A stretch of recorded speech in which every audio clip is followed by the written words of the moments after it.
term levels today, how you pair those with extremes, how you can use them as a framework for entry, for bias. There's a lot of things you can do with just these two. I would consider simple concepts that are just extremely overlooked. Maybe they're not used in this form in conjunction with each other. I'm not sure, honestly, why more people aren't viewing the market like this, but I'm going to break down how I view it and how I structure my trading with it, the requirements, etc. We're going to begin with this little, what would I call this? Chart? No, not a chart. List. This little list I have drawn out. There we go. And it's just going to go over the execution framework. And obviously, you could reverse engineer this for just daily bias in general. But this is how I use it, so I'm going to teach it this way. I also use it for bias. It's on a little bit of a different scale. I'm going to go over it here a little bit. But just execution framework in general. This is going to be sort of the steps you're going to take to identify them, go over drawing liquidity with them. I have a bunch of good examples here that we're going to go over. So let's get into it. All right, your first step is always going to be establish an extreme. All right, what that means, we talked about it in the last video. You're going to establish a price that you do not want to see revisited, and you are going to apply logic behind that. Right, we're not just calling an area protected because we see it on the chart and it looks protected. We're doing that through a systemic approach where we're combining elements of time and price to actually verify an extreme being protected. Right, so establish your extreme. If you haven't watched the first video, go and do that before you watch this one. And then off of your extreme, now that you believe that price is going to be heading the other way, you're going to establish your draw. That'll be pretty simple. You're going to look for previous day highs and lows, previous session highs and lows, higher time frame gaps, opening gaps, etc. You're going to see a lot of these concepts reused, right, for both drawing liquidity and for actually backing the extreme, and that's for good reason, right? For both, you're going to be looking at these concepts that we have pretty much refined into the ones that are the most likely to cause reversal or to cause a shift in pattern in the market, right? So a shift in phase.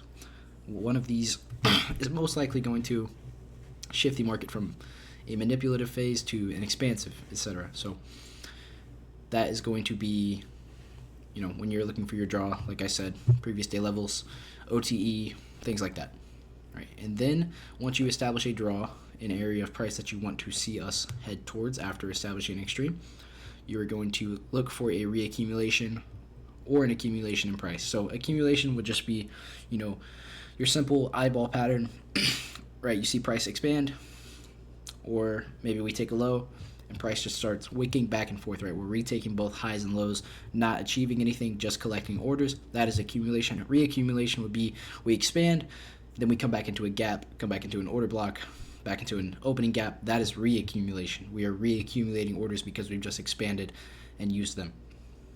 We're going to re-stop positions out, get more fuel for the fire, and then keep going. All right, and then after you've observed this happen, and this is, I'm not going to say optional because this video is specifically on intermediate term levels, right? But the safest way to trade this, yes, safest. Obviously, you can achieve some pretty crazy trades just by, really finely executing the extreme.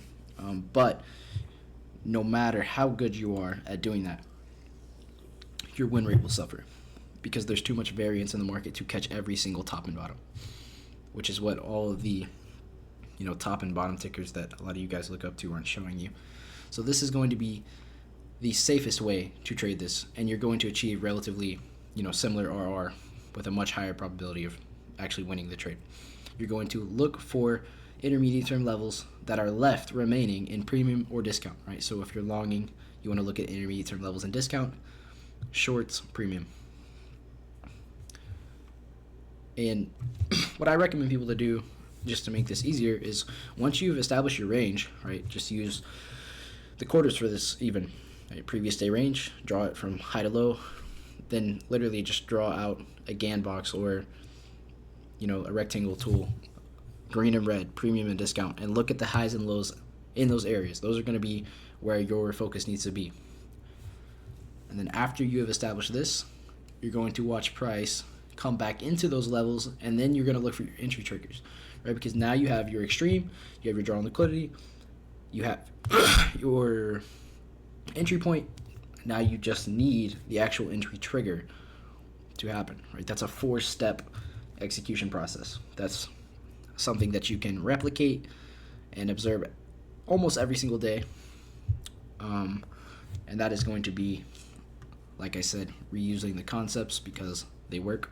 True CSD, PSP, BPR, OTE, opening gaps, things like that. Those are going to be your entry triggers. Sequential and plus any of these is going to be very high probability coming off of this framework. If you pair this with sequential, after all of these 4 steps, you're going to have a model that you can replicate and look for every day. Let's go ahead and hop into these examples that I found just off of a quick analysis of the gold chart. Gold has been extremely bullish in the last 3 or 4 weeks. So we're not going to be looking at any short examples for this, just using seasonal tendencies and knowing the narrative in the market. We're only going to be looking for longs because that is the current narrative for gold. All right, so first one I found, we have an expansion leg. So we're going to draw out this equilibrium, right? We're going to look at these highs and lows in equilibrium, and then we're going to pair it with something to verify the extreme. In this case, that is SMTF, right? So we have these lows, we have SMTF, and this is in premium, right? So once we come back and sweep these lows out, or sorry, this is discount, not premium, in discount, and we collect the orders and we get SMTF, that is going to back our extreme because we have both an aspect of time. We have the time-based range, equilibrium, and we have SMTF. Now, after observing step 4, your levels and your extreme happened very close times. You'll see this not super common, but like in this example, we create the extreme. Also happens to be at the intermediate term levels, so you're waiting for your entry trigger. The extreme is created with SMTF in premium or discount. I said that again. Then, to actually enter this trade, there are no PSPs present at this time, so you would just wait for your true CSD, which happens right here. Personally, I like to put my stop at the low of the true CSD, and then I would probably target EQ of this range for a safe take profit, because that's still extremely high RR. But you could also target the high of the range here. So that alone, 4RR, the actual high of the range would be closer to 8. Again, not trying to poison you with this high RR. I'm just showing you how you would frame a trade off of this. All right, so new day, new range. We end up getting a little bit of market exhaustion up here. All right, we get some lower time frame SMT up here. I'm not considering this an extreme, just a new part of the range. So we're going to grade this out from this point. And then, what do we have here? An opening gap. This is one of my favorite confluences. We have the intermediate term levels. I did not actually draw the EQ for this one because I was using this next example and I just happened to find this on the way. But for this one, you would likely just use this reaccumulation point right here because it's tapped into a gap, created a new extreme with a PSP at this point. All right, so from here to here, this is going to be a discounted low, and there's not much else to look for here except for maybe this one, right? But as soon as we take this, we get our true CSD up again here, target the high,